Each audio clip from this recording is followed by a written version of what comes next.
This is our first video using this camera. Lauren is putting her little contraption together for her snoozing that she's about to do.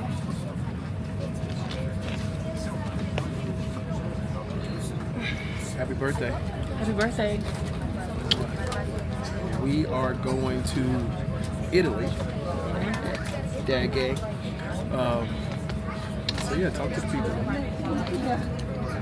Hi people. We're going to Italy. We are going to Tuscany and Venice and Florence and Rome. So we're headed to Heathrow now. 10-hour flight to London. And then a 2.5-hour flight from London to Rome. So yeah. Drew didn't know that. That's why he asked me to talk to the people. Just showing up. I am just showing up. Must be nice. Hashtag husband life. Husband gang. Gang gang. Alright, so we just got settled. We got Tanae over there. Happy birthday. Thank you. So, see you later.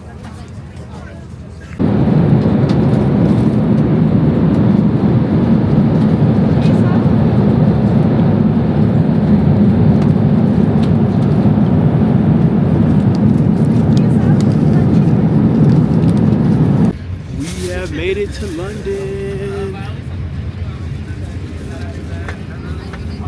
Made it to London. Made it to London. She's still a little sleepy.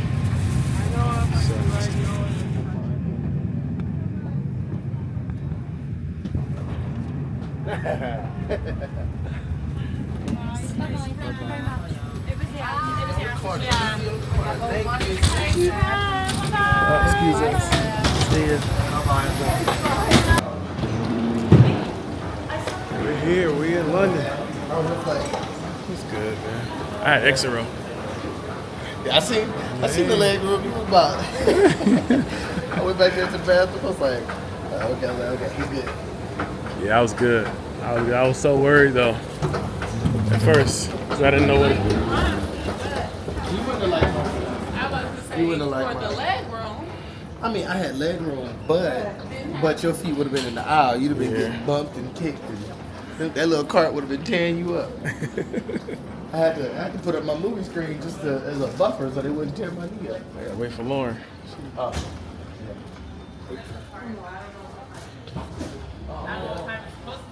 She was right there with you. Okay, I was like,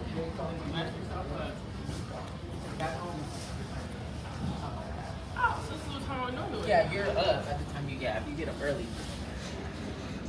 But it's 1:30. At certain points, I'll be available. Appreciate it. Did y'all eat? Yeah, we ate all that food. Oh, okay. Hey, the dude next to Kiki by the window, he didn't eat. He didn't eat none of the food they brought. And he never got up from his seat. And I was like, are you cool? When they brought water, he didn't get none. He didn't get no wine. He didn't get no juice. That's crazy. He didn't want nothing. I was like, this ain't the American one. This is. Yeah, this. Y'all so much crazy. No, I had like a little video game. I had a phone. I had like 2 sets of headphones. I didn't use none of it. I watched a half a movie and slept the other rest of the time. I had an iPad, a phone, headphones. I had candy in the bag, some other snacks. I didn't eat none of the snacks. My backpack was 10 rows away. Backpack was 10 rows away. I just watched movies and slept a little bit.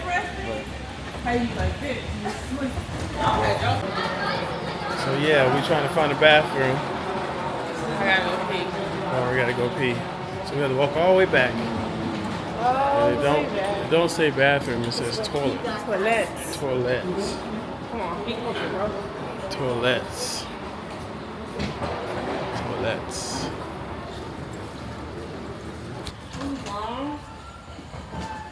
The guy next to me was big, and I'm not talking about you.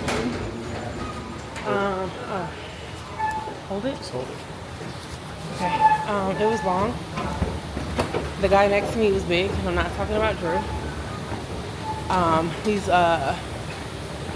headrest eye mask contraption things came in the clutch though, because the struggle would have been real otherwise. Food was good. Had dinner, had breakfast, slept, tried to watch a movie, didn't really make it, you know. Yeah. Y'all only made it like, 20 minutes into the movie? How many first for you?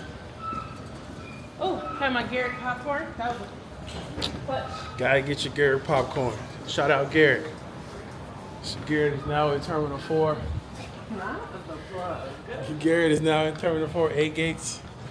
So whenever you're leaving out of Phoenix Sky Harbor, American side, gotta get that Garrett's. Garrett. Sir. Garrett. There's no S in it. Make sure you get the Garrett mix. Or the trio. Or the trio. She likes the trio. I like the Garrett mix. So the Garrett mix is the caramel crisp mixed with the cheese corn. So make sure you get the Garrett mix. Have you tried the Garrett mix? At Garrett Terminal 4, 8 gates? No, oh, I love it. It is the best popcorn of all time. Yeah, I did not pay him to say that. No. I have no reason to lie. So we gotta make sure that we don't have any liquids, aerosols, gels, creams, water, makeup.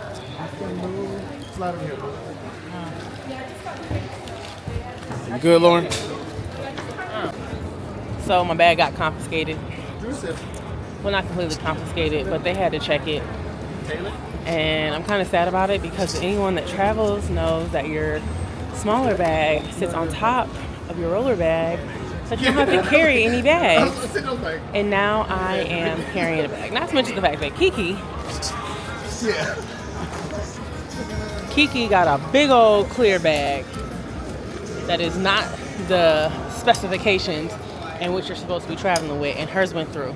So I'm like, irritated. But it's all good. We're at Heathrow, hanging out in London for a second. Took my compression socks off. So now my toe rubbing on top of my shoe, but look at God, we here. One more flight. Lovely day in London. It's what time is it? 2:45. You're one of those, huh? And we're ready to get this good thing rolling, right? They got their bags taken. They're not following rules. Just kidding. All right, where we going? So we gotta carry our bags in our backpack. Down. And I'm giving this one right back to her. See why I said it was heavy. I believe you. Go. Go, Travel Pro. Go. This is what a passport bro looks like. That's not supposed to be on the plate. Wipe the tape.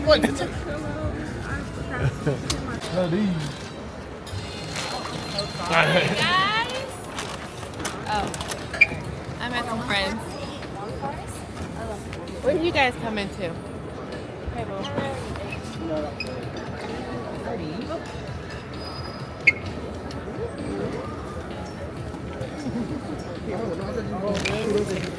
Really like scratching. Oh my God. When in Rome. That's it. That's the message. I don't know what it means yet, but we're here, so I'm about to find out. We made it. We made it to Rome. Flight from London to Rome was 3 hours. 2.5. Wasn't too bad. Teron's dropping his bags. Got a little ATM so we can get some cash out.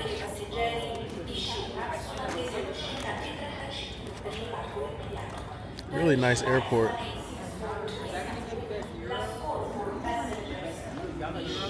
I got cash. They didn't have an exchange. Oh, you gotta get that to your Yeah, they didn't have an exchange in Phoenix. Anywhere. They had one when we were in So now we're just gonna figure out where we're gonna get cash if there's an exchange or what. I brought cash to exchange. Hi, I'm tired. I am very, very tired, guys. We're traveling for what? A day? Yeah, half a day. No, okay. A day. We left at 8:30 p.m. Got in at 7:30 p.m. 13 hours. For the time change. Yeah.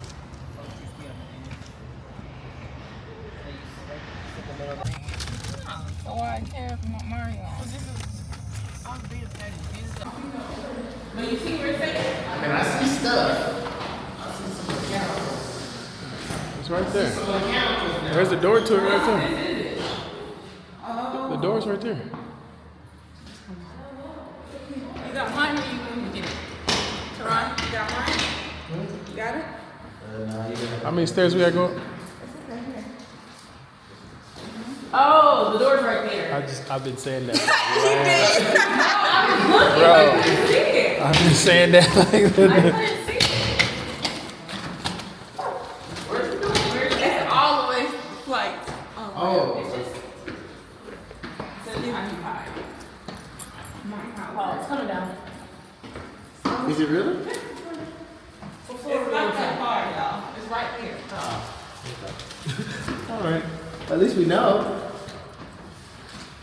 She's like, So we getting this or no? that's cool. Sorry, not that one. The right door that was there.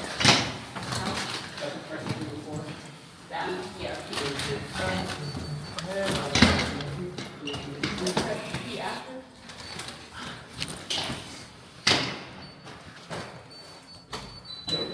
About that.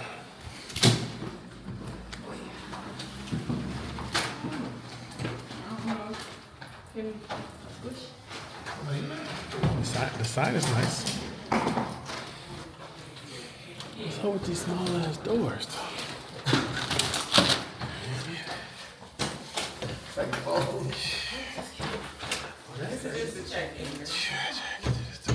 We might have to go up more for our floor.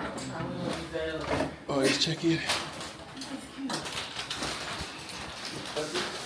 Oh, where a little check in.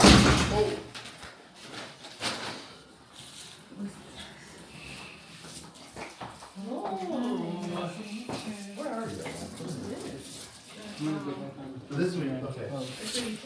Okay. Oh, fine.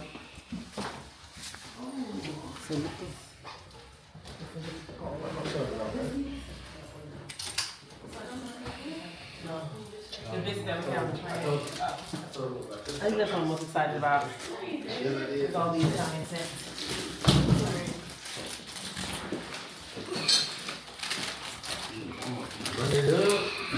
We gotta grab these.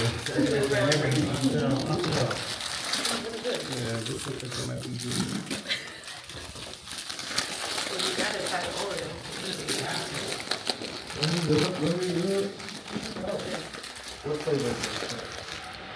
That salty. That's a title potato.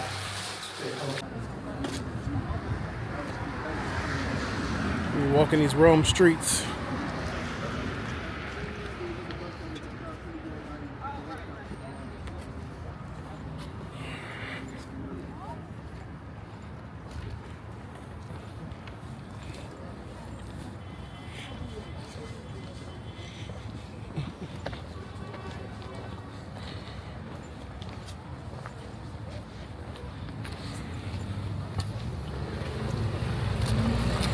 I don't know where we're going. Where we going? The Vatican or dinner? I don't know. For a ride or the walk. How do you want to put it? I think we're going to get some food. Are we going to the fountain first? We're going to get food.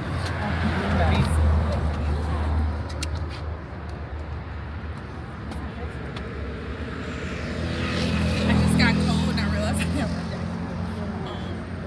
You want that Ebony thing, right?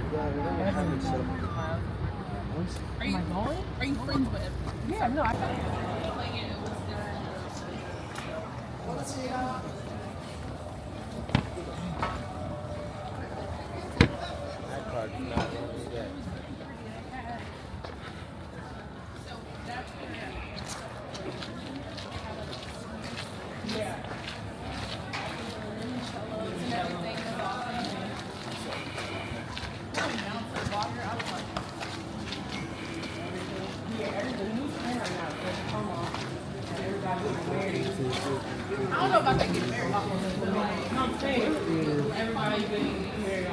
You hear about the wine windows? You just walk up and get some wine? Pay for it? I don't know. How's it work? I don't know. I just know it exists.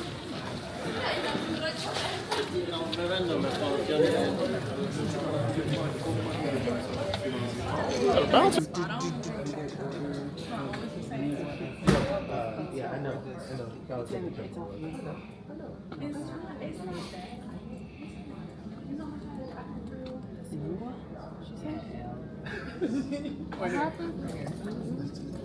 Original catalog that he had from like older songs. You going at the older stuff? Yeah, because like he just had. I mean, he just has did a G&X. variety. Yeah, he has a variety You're not of songs. fine with them no more, so. Yeah, but I didn't know that. Yeah, I like it. I love this. I didn't even know that he wasn't with TDE anymore. All right, first day out. We're going on a tour today. Not sure what tour we're going on, but we're going on a tour. We're doing a Rome in a Day tour. Rome in a day. That's what we're doing. A little bit of the scenery. Had to pick up my Roma hat, you know. Roma gang.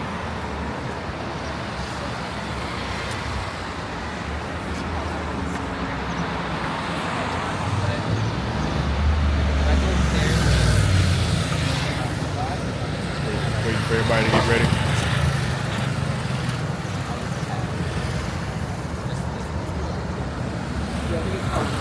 Everybody's on motorcycles. You should be fine until. Everybody's on motorcycles. Oh, I know.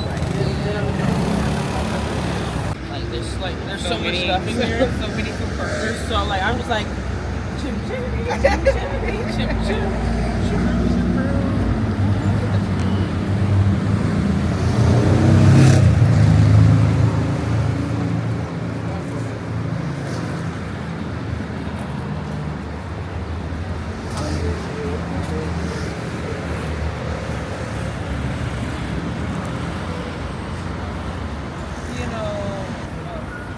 Good morning, good morning. Good morning. What's going on? Not much. Trying to figure out where we're going.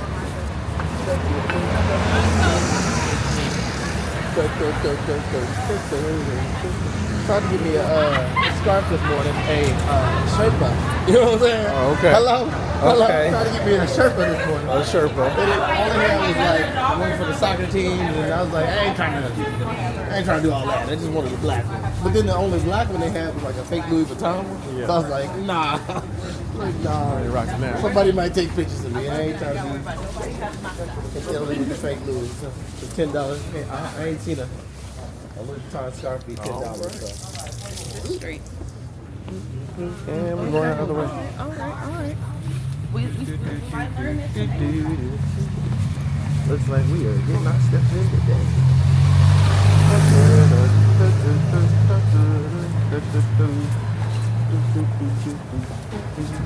Start recording. And then this controls the gimbal to the side. In terms of turning, okay. All right. Now, if you want to flip it back on each other, just hit this button right here. And boom. We outside. He said, and boom. And Look then at that. flip it back. And then you can hit record again to stop.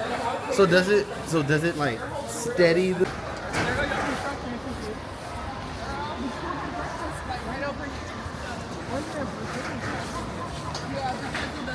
So that statue represents the 4 major rivers of the world, and one of them is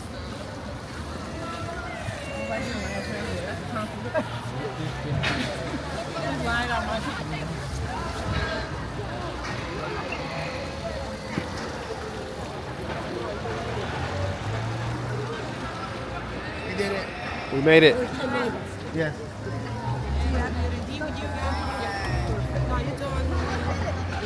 Do we need our passport or ID? Yeah, it's fine. Okay. Yeah, it's both. It's the same. You, sir? Stay with that thing. Lauren, Lauryn, Mangum, Mangum, Reed, Yeah, Lauren, yes. and Andrew Reed. You two guys, you have your ID with you? Thank you. And then sit here. Back to the Go back to Arizona. Yeah.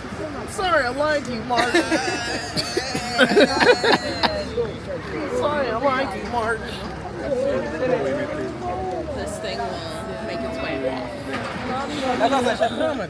Yeah, I'm not wearing it. Because it's going to come off like this. Just put it on your face. Forehead. Boom. You with the walk. Just look for green. I tried to wear the brightest color thing. 50,000 people. So what we find now is throughout the ages, because it's actually underneath us for the most part, that stadium, we can't go back and try and get a sense of the entirety of that stadium and try and turn it into an archaeological site, because a lot of the stadium was made out of this beautiful travertine. That travertine has been taken from down below, okay, and reinvested up onto this level now. Before, or in between those two phases, you would have found that as we led into the medieval time period, this became a market. Has anyone been to Campo de' Fiori, which is just down that area there? Okay, so Campo de' Fiori, okay, before the market was there, would have been founded here. But then in the 1600s, now this is when Rome really gets a lot of embellishment into the city. How many people have been to Florence? Because I like to just tie this in for you as well, because we throw these words around like Renaissance all the time. What on earth are they talking about in a sense, okay? Because we come and we see these incredible galleries, these museums, which are beautiful, and these incredible artworks. But what these phases also refer to are societal changes, okay? So what the Renaissance was breaking out of a medieval understanding.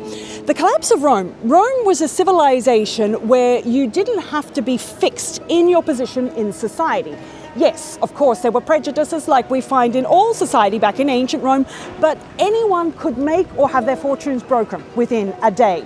What we moved into with the collapse of Rome, because it created a vacuum, was more a sense of paranoia, because we have huge population plummets, and we see, okay, that by that point in time, Christianity has really, this is incredible, but it's a lot, okay, that you are looking at, okay? Yeah. So the Baroque means drama, okay? So that's how you can often tell the two. So two artists that define it. So for my ones that went to Florence, who saw the David out of curiosity, okay? So the David, that internal understanding in respect of a sculpture, okay? There is a quietness to it. There's an energy about it. Look at that sculpture up there. There's movement to it, That is drama, okay? So that is a generation afterwards. So as an art historian taking you through these tours, I don't just like to point out, okay, what you're looking at, this is this, to help you understand, okay, all of these different movements, because then it creates a better sense, okay, of when you're out on your list for a lot of the time to represent markers. Now, they're not Roman, obviously, they are Egyptian. They came in from Egypt. Rome conquered Egypt 27 years before Christ. So they start to bring things in.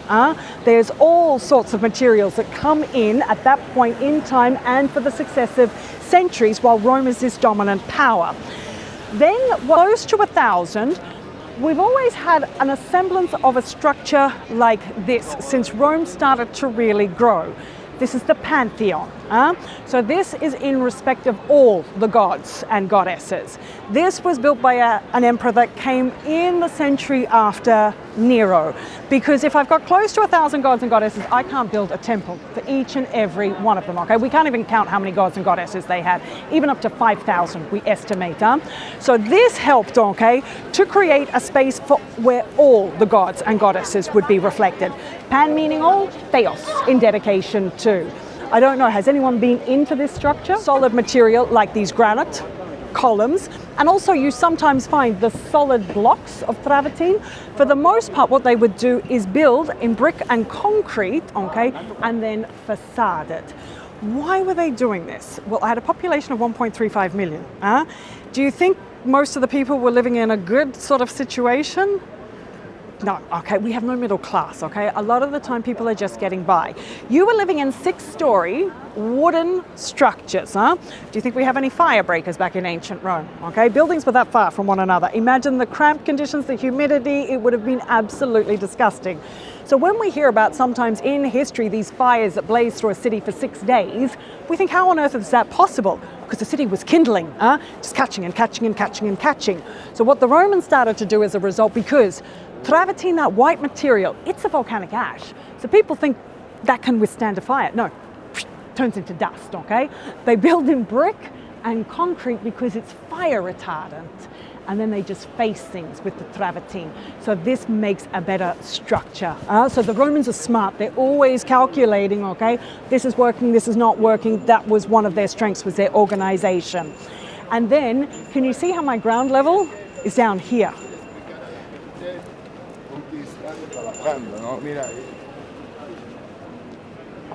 So we come up, because it gets built on top, on top. Now, this doesn't happen so much in our modern cities. The reason being is normally when we destroy a building, we knock it down, we dig out the foundations, we start again. But in ancient Rome, you don't do that. One of the things that's synonymous with this city are the arch systems, okay? Now, I don't have a lot in the frontage of these buildings, but you see even the square arch, that is continue to strengthen, okay? Whereas ours deteriorate. Roman concrete is hugely responsible in respect of how we have so much of these ancient monuments still residing. They say we do not know how to recreate Roman concrete. We can send a man to space, okay? So no one's invested in it, okay? No one has invested in it. So we know, okay, as I said, I'm an art historian. I've even kind of worked it out, okay? So we know they were using a volcanic ash within the mixture. We know they're laying it drier as well. That's why I recommend, if you get the chance to go in and see the dome, they rule for 1 year, and at the end of their time in power, they return to the Senate. Not everyone could vote. You had to be male, you had to be Roman, you had to be a citizen, okay? So people that sometimes could even vote, okay, but were out on farming territories, they couldn't get into the city in terms of how quickly elections could be called as well. So it's not like our democracies of today. But everything will change at the time of Julius Caesar, and we go back to a one-man rule. Now, Caesar became a god, okay? So after him, these successive men that take the position of what we refer to as being the emperor, they have that afforded to them also, but never during life. During life, you're just a man. You're just a man. If you rule with merit, then you can become a god. So we find not all of our emperors, Nero, Caligula, Domitian as well, who we met before, will not become gods. But you have that understanding. Now, what does Christianity boast?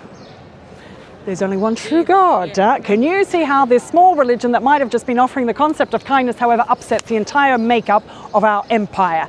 And by the time Christianity is introduced, we're looking at a territory for Rome that was essentially Spain, France, Italy, Croatia, Bulgaria, Romania, Greece, Turkey, Syria, Egypt, northern tips of Africa, leading into Morocco, parts of Germany and England, and expanding beyond that. So the emperor has to be seen as such a powerful entity that it was really a disruptor, and that was the big problem for them. Ironically, what most people don't know, persecutions in this city weren't as great as they were elsewhere, because we had so many gods and goddesses, ladies and gentlemen. For most people that are poor, they're just like, oh, what is this group? Another whatever, you know what I mean? Oh, they don't have to go up and pay respect to the state sacrifice. Gosh, I wish I could get out of that on a Friday night. So yeah, we understand, okay, that it would have been, okay, for a common person in Rome, it wouldn't have bothered them that much. Not so many people have heard of Antoninus Pius, generally because there's not so much scandal attached to him, okay? So you notice our rulers that lead, okay, with not much of scandal attached to them. There's not a lot of history sometimes that is written about them. We would have had more back then, but that document... So instead meets punishment, it is basic things like do not bury your dead amongst the living. Do not sell a flock of sheep on a Tuesday after the full moon, because it will incur the wrath of the gods, okay? We've got different laws, okay, in terms of civic codes today, okay? Copyright, things like that, okay? But in ancient Rome, okay, this, what we say, Rome gives law, okay, essentially. But then in the medieval time period, that all breaks down. Okay, so those law codes break down, everything breaks down, this becomes a really rebellious area. And they don't know how to mitigate the crime that they're starting to find. So they decide, well, every Italian male is afraid of his mother. Let's bring out the ultimate mother. Have you seen images of Mary around the city? Sometimes you're walking through and you see Mary and Christ, okay? If you look up on the corners of the buildings, you'll find them time and time again, okay? These are known as the Madalenas, and it was to ensure after dark, okay, people behaved. Crime rate actually dropped down, okay, by over 60%, okay? Yeah, still today, they're always terrified, okay, of the Virgin Mary. It's good, huh? Yeah, it should, it's true, huh? Yeah. Piazza, you can't even walk through it. So they're cleaning the coins out. What we might do is, if you see a photo opportunity at any point in time, ladies and gentlemen, okay, because grab it, okay? But if I stop as a group, you can see in this tiny piazza what happens. I back everything up. So grab your photos as we're walking up. If you see that opportunity.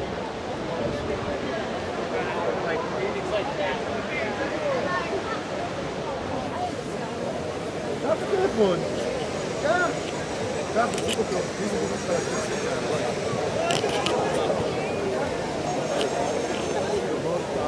Take the mic.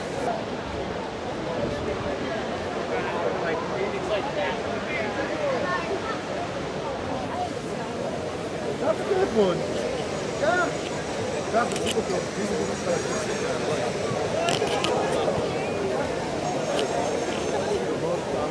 Take the mic.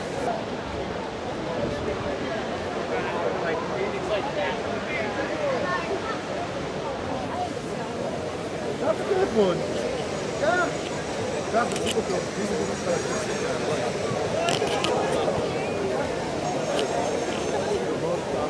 Take the mic.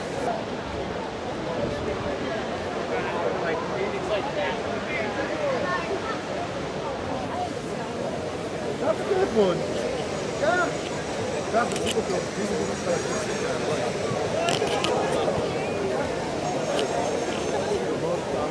Take the mic.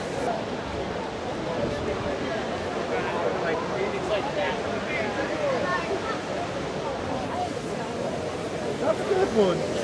Yeah. That's a super cool. These are good stuff.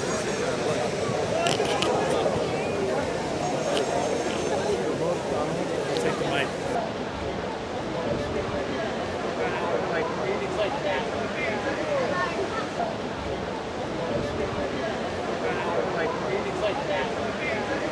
Day Bulgaria, okay, of its time, a territory known as Dacia. So again, this is showing that militaristic campaign as opposed to Marcus Aurelius, who is on the defense, keeping Germans out and across their river systems. This is a lead into a territory. All these interesting aspects come from these columns because as you are closer to this one, you can see there's a lot of detail. I can learn a lot from wall campaigns of Rome, what they were doing, building solid structures into the territory, how they used their navy. Trajan turns up 60 times on this column. It was not white, okay? Back in the ancient world, that thing was painted. But this is when Rome is at her absolute peak, as at the time of Trajan. Then they maintain that height, okay, for about a century, and then they start to go down from there. Even though this, you notice the figures aren't as three-dimensional. This is actually my favorite, though, because I think this is retained better than the other one, yeah. And I just think that the artistic work is, because they didn't have the running drill, it is actually just slightly that much better as a result, yeah.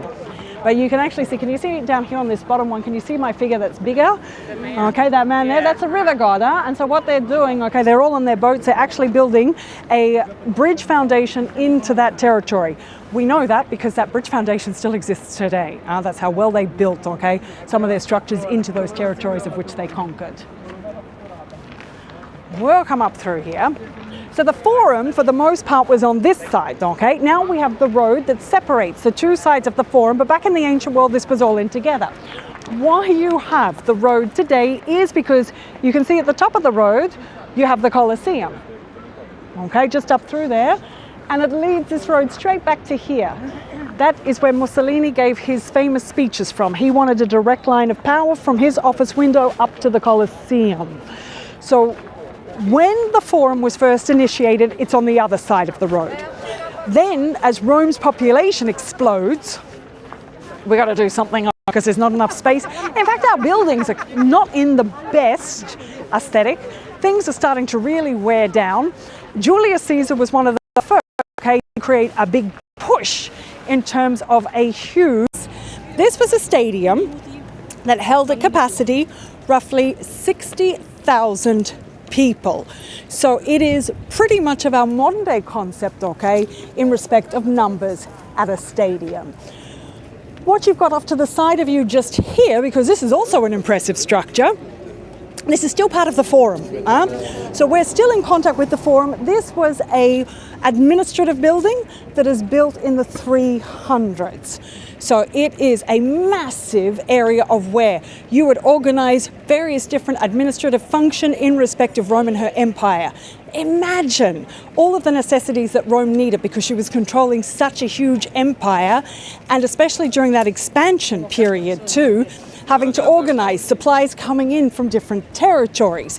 So if Rome is at any point in time thinking of expanding into other territories, they're going to be utilizing best materials from where they can acquire it from around the empire. One of the things about Rome people aren't so aware of, not only is it impressive, okay, it's had such a history, but this city really doesn't produce anything, never has. So it's always relied on elsewhere to, in fact, okay, gain its sustainability. So if we were, for example, going to war, okay, into other territory, I know that the best material to make rope, okay, for my ships, that's going to come from Greece. So I'm going to have to import that from there. My timber's coming from the Iberian Peninsula. So there's massive orchestration. And so realistically, that's also what's going to be part of what leads Rome to a collapse. She got so big that it wasn't able to be maintained. Now, whilst after Trajan, who we looked at down on the forum, was the last to expand, we're just going to come around these cars here. So just stick in as close as you can to the truck because we're under construction and you do still have some transportation coming up and down here. I'm not so worried about the cars, but it's those big bikes that I worry about more so. After Trajan, they stopped expanding, but still the empire to a degree.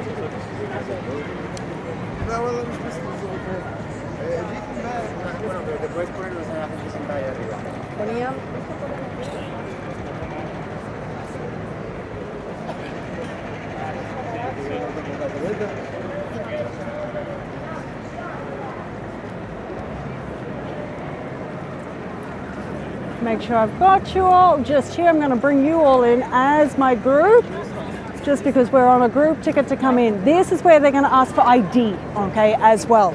Not at our first port of call, but at the next port of call, coming down into the entrance. Now,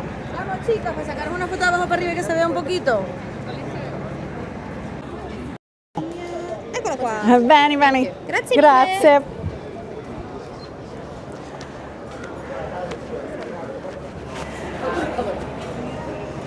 Okay, so ladies and gentlemen, There's a silent J. It's spelled now. There's a silent J. now we're going to come around the side here and we do the security check, okay? So it's like every other museum you've been to, okay? Please do not walk through the electronic devices with phones on you. These guys yell at you, so you just don't need that on your holidays, If you have no, your radios are fine, sir, okay? It's more likely going to be a smartwatch that sends it off, but instead of taking it off, walk through like that, okay? But phones through the metal detectors, or you can put your phones on top. Our bags go through the side carousel, and we just...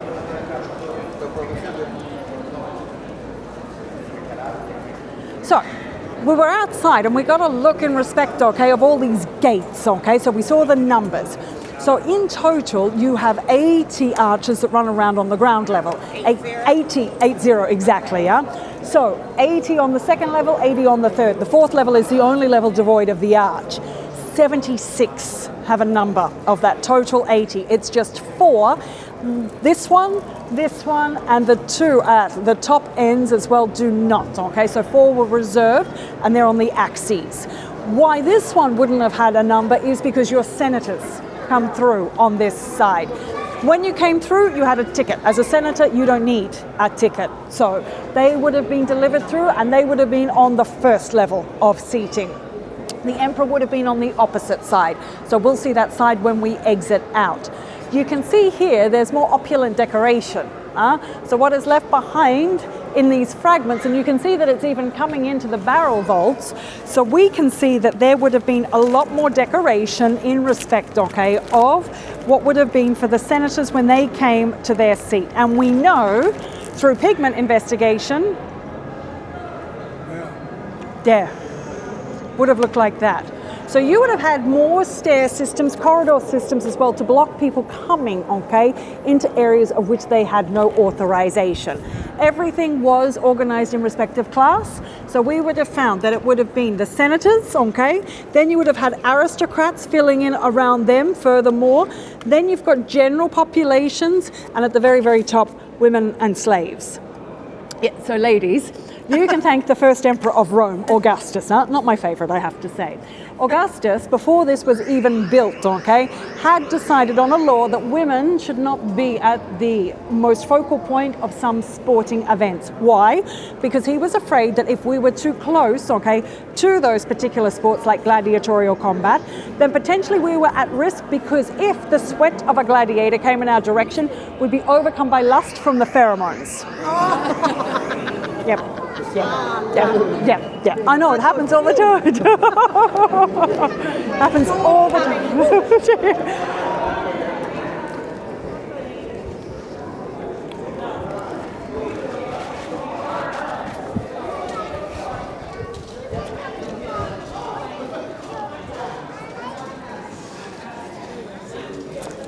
Actually, now, this balcony, ladies and gentlemen, okay, is often hard to get access to, but I see some gaps opening up.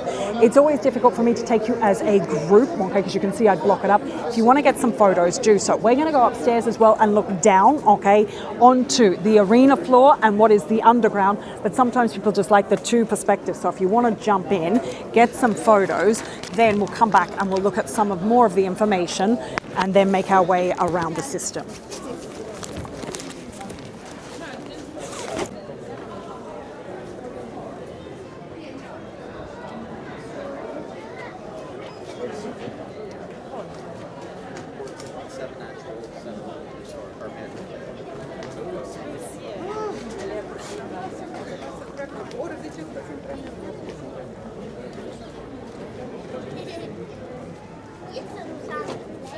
Give me a phone.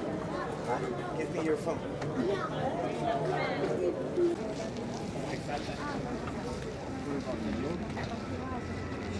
This is amazing.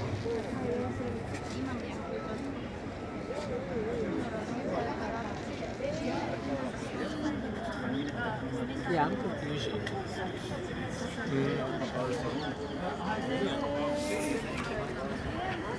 History. But still, up until about 25 years ago, none of this, okay, was in place.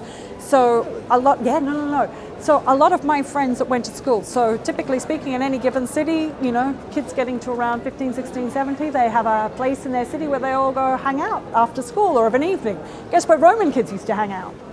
Here. Okay. So you can imagine around the year 2000 when they started to create these spaces, also the Forum was a place they used to hang out as well, and now you need a paid ticket to get into.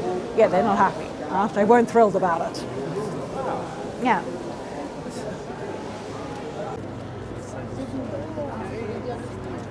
I'm just in through here. I've got my arm up, my phone on that side so I don't drop it down there.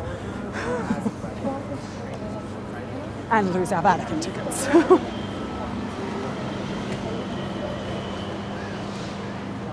literally breathtaking. It's absolutely stunning.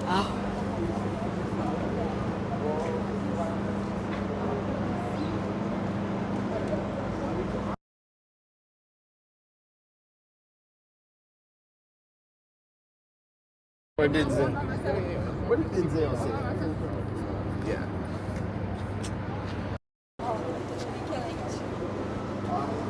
I believe that they would have actually been round, okay? So sorry, that's the Emperor's box. So the senators are on the opposite side. Oh, okay. So they would be on this side, and I believe they would have had a section, yeah. So that's the Emperor's box there. They would have been on this side. They would have taken up so much of the ground, I mean not the ground floor, but the first level of seating, because you wouldn't have people on the ground because you would only have limited view, and then the aristocrats would have filled in the rest of that. Then you've got general populations that would have come behind, and then women and slaves at the very, very top, ladies. To get in? No, it was free.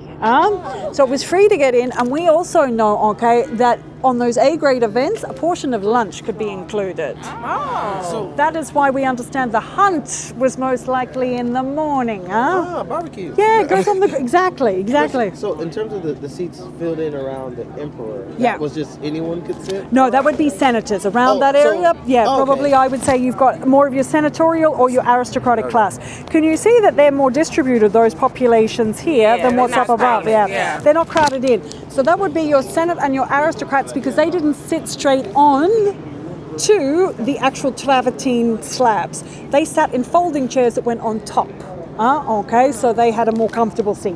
Everyone else had roughly that of what is found on a commercial airline economy seating of today. Yeah. So with the general population, obviously that was just the men, but was there any hierarchy with them? It's to serve as a propaganda more so than anything else.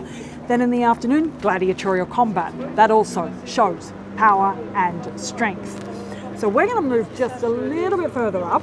How often did they? Good question. How often did they run? Okay. Colosseum Games. So with the Colosseum Games, we don't know.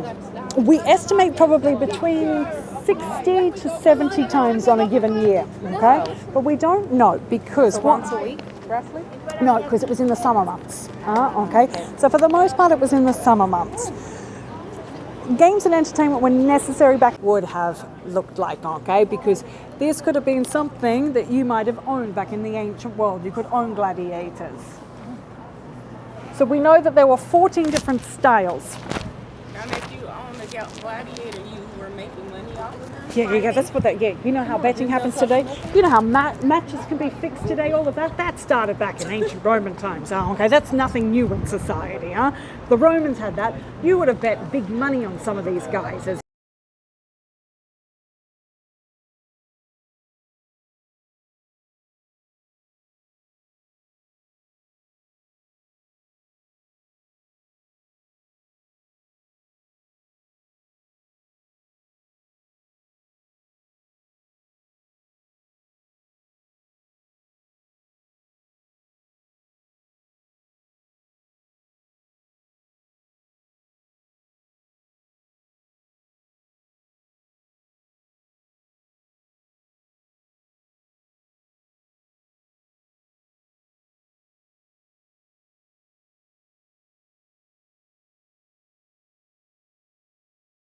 okay, their might. We understand with those two, that's probably where our attention is going to be fixed. Now let's just say a gladiator goes down, okay? So a gladiator, okay? Umpire holds the game. Only one man can decide on life and death, and that is the emperor. But let's say Greziario, who's just gone down, he's a favored gladiator. People love him, okay? He's got a reputation. We all love him. We're going to scream, we're going to cheer, we're going to do absolutely everything we possibly can to ensure that he lives, right? Now, what if Reziario is the opposite? Because we have sporting personalities we love and those we love to detest. What do we do when we want someone off a sporting field? We boo, yeah. Do you think the Romans had that same chant? Oogala, oogala, oogala. Close. Jugular, jugular, jugular. So it's quite eerie, the chant that would have gone around. So this is why we now estimate this comes into play. We were left with two words, pollice verso. That was the symbol that the emperor gave. Now this comes from a French painting. We've got nothing from the ancient Roman world with an emperor doing this or this in a fresco. So I've got no idea. But pollice verso, if they're screaming jugular, jugular, jugular, and turn thumb, that could be that, that could be that, that could be that. That to me makes more sense in terms of death.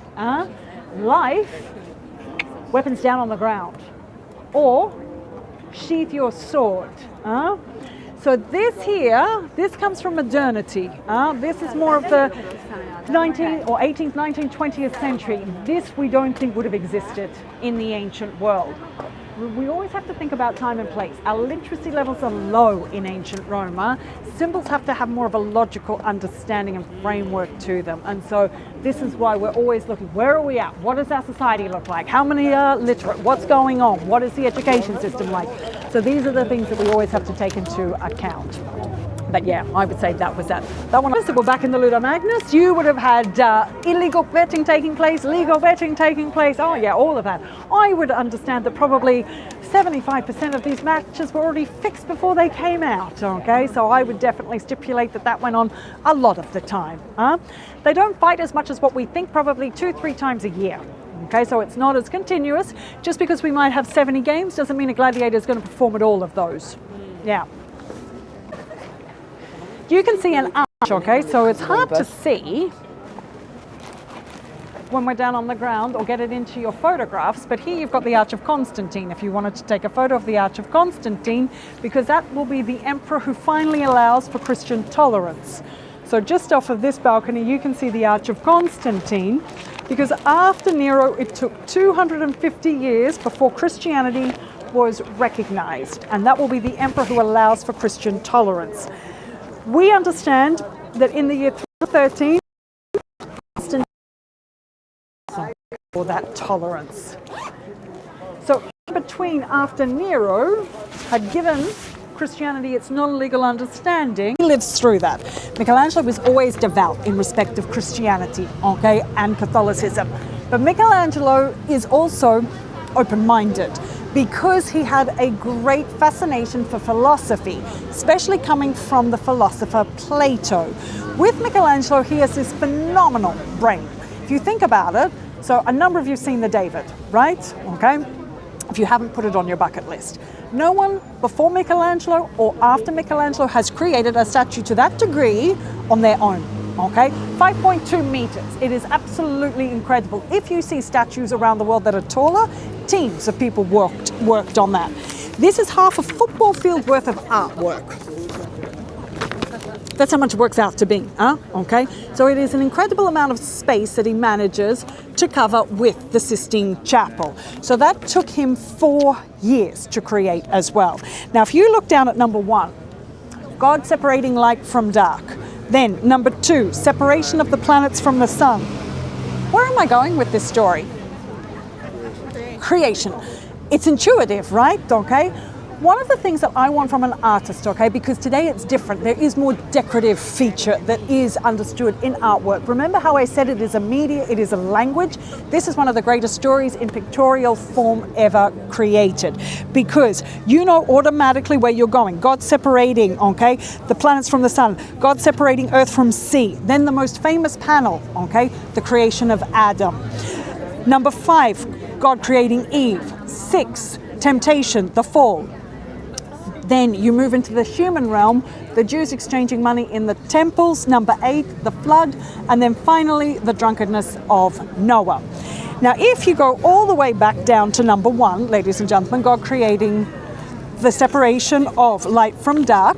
Just for a moment, flip over where you've got the Last Judgment. These two are next to one another. So on the ceiling where you have God separating light from dark, on the back wall, taking up all of that space, is the Last Judgment. The beginning and the end are together. So this thing works around in a loop and a narration that never comes to an end. This is what's clever about the Sistine Chapel. Why there are so many interpretations is because we don't know what he is depicted in some of this artwork. Is he being secretive? Absolutely he is, but it's not secrecy to outsmart anyone. What he's doing is giving you multiple options within his artwork, so you create a dialogue as to what he has in fact painted. Because if we come down, ladies and gentlemen, okay, to number 4, you see number 4, God creating Adam. Now, to begin with, I just think that's a normal panel, right? That's perfectly normal in the mix of everything that is being represented. But Adam's the first, so here's my question to you. Who are the people behind him? Thank you very much. Who are all the people behind Adam? Who are all those people, huh? Very good argument, angels, okay? But then, can you see that God has got, he's got his arm, it's hard to see, but he's got his arm around a woman, and then the hand is going on to touch a child. So 2 specific people, okay? So he's got his arm around a woman, okay, that's going on to touch a child. Could the woman be Eve? Or could it be Mary? Could the child be Christ? But it's not 100% defined. So it's a very good argument, huh? could be angels because angels were present, or are these already in the mind's eye of God, the figures that are to come? Therefore, is Adam the first because these are already in existence? If I've got two theologians arguing that point, one arguing angels, one arguing is Adam the first because these are already in the mind's eye of God, when do you think that argument's going to come to an end? Never. Sometime never. This is what's clever about Michelangelo. He's always positioning two countering points in opposition. Exactly what Plato used to do.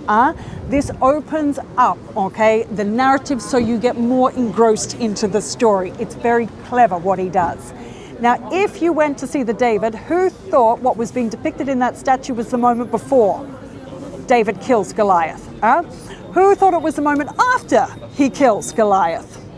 Yeah, I've got some with yes and some with no and questioning. He does this in every single artwork, okay? So we know he does this. Yeah.